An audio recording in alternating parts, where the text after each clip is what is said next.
Nahihirapan pa rin ang makabangon ng mga taga-Sagbayan, Bohol sa epekto ng magnitude 7.2 na lindol na tumama sa Bohol 1 taon na ang nakalilipas. Ito ang balita ni Naomi Sorianosos. Sa Bohol, ang bayan ng Sagbayan ang pinakanapinsala ng lindol noong October 15 ng nakaraang taon dahil sa pinakamalapit ito sa epicenter. 13 ang naitalang nasawi at 5 ang nawawala. At umabot sa 600 milyong piso ang pinsala sa infrastruktura at mga ari-arian. Matapos ang halos 1 taon ang mangyari ang lindol, hirap pa rin ang kalagayan ng maraming mga taga-Sagbayan. Hindi pa rin nauumpisahan ang rehabilitation at reconstruction sa mga nasirang infrastruktura, kagaya ng municipal hall, public market, maging ang iba pang opisina.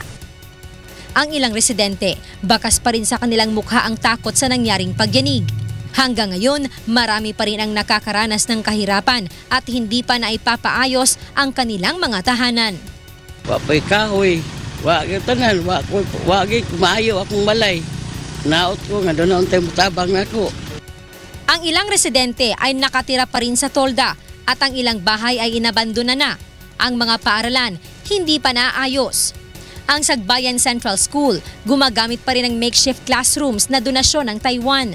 Ayon sa mayor ng Sagbayan na si Ricardo Suarez, nakapagbigay na ng pondo ang national government na nagkakahalaga ng 242.72 million pesos para sa rehabilitation, subalit dadaan pa sa maraming proseso bago magamit ang pera. Inana magid mo sunod magita sa process bitaw. Dili man ingon nato nga ma-shortcut nato nga magsubay kita sa process sa labi na sa COA. Dagdag pa ng alkalde na sinisikap nilang mapabilis ang rehabilitasyon dahil marami na ang naiinip. Umaasa mga ito na sa susunod na taon may makikita ng malaking development sa rehabilitation efforts na isinasagawa sa mga nasalanta ng lindol. Bukas 1 taon na nang nangyari ang lindol dito sa Bohol at idineklara na special non-working holiday sa buong lalawigan sa bisa ng isang presidential declaration. Mula dito sa Bohol, Naomi Sorianosos, UNTV News, Worldwide.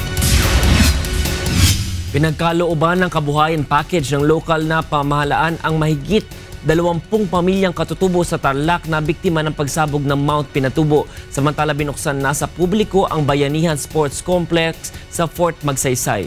Mula sa iba't ibang panig ng bansa, ito ang balita.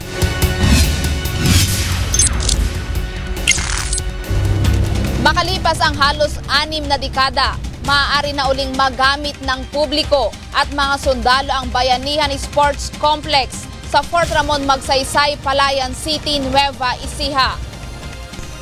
Ayon kay Lieutenant Colonel Edgardo Batenga, Commanding Officer ng Headquarters Service Battalion ng 7th Infantry Division, matagal nang napabayaang walang nagmamantini sa naturang sports complex.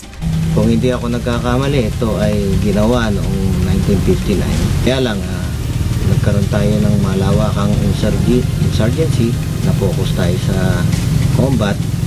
Kaya, pero sa panahon ngayon, iba na yung approach natin. Whole of the nation approach na tinatawag.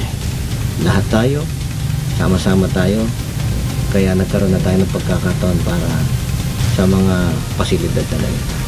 Ang Bayanihan Sports Complex ay mayroong tennis court, badminton court, volleyball court and basketball court. Dahil sa sports complex, inaasahang lalong magiging aktibo ang mga sundalo sa larangan ng sports at ma-develop ang kanilang camaraderie. Ang 7th ID Sports Complex ay bukas sa militar at sibilyan na mahilig sa sports. Binigyan ng pagkakataon ng lokal na pamahalaan ng Tarlac at ilang pribadong korporasyon ng ating mga kababayang katutubo sa Kapas Tarlac na biktima ng pagsabog ng Mount Pinatubo noong 1991 na magkaroon ng hanap buhay sa pamamagitan ng pagbibigay sa kanila ng pangkabuhayang package. Mahigit 20 pamilyang Aita ang pinagkalooban ng egg machine kit ng Terra Firma at Filmico. Kasama sa naturang pangkabuhayang package ang 45 manok na aalagaan at paiitlogin na maaari nilang ipagbili. Itinuro rin sa mga katutubo ang tamang paraan ng pagninegosyo. Actually, nagkaroon na kami ng initial na pag-aaral kung paano pangalagaan, pakainin at saka lagyan ng mga medicine yung mga manok na ipagkakalob sa amin. Pero pangako ng Pelmico sa amin, susubaybayan nila kami sa negosyong ito para ma-ensure yung success ng negosyong ito.